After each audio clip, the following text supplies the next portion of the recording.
ભવન બની રહ્યું છે। આ ભૂમિ ઉપર આ ભવનમાં જે આત્માઓ આવે એમને ચિંતા મુક્ત સ્વસ્થ સદા ખુશ મુક્તિ જીવન મુક્તિ પ્રાપ્ત કરીને જાય।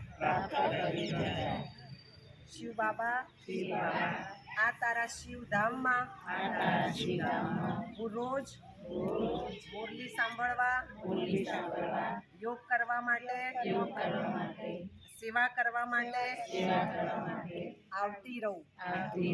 અનેક આત્માઓ ખેંચાઈને તારા ધામ સુધી પહોંચે એવા જ શુભ સંકલ્પ સાથે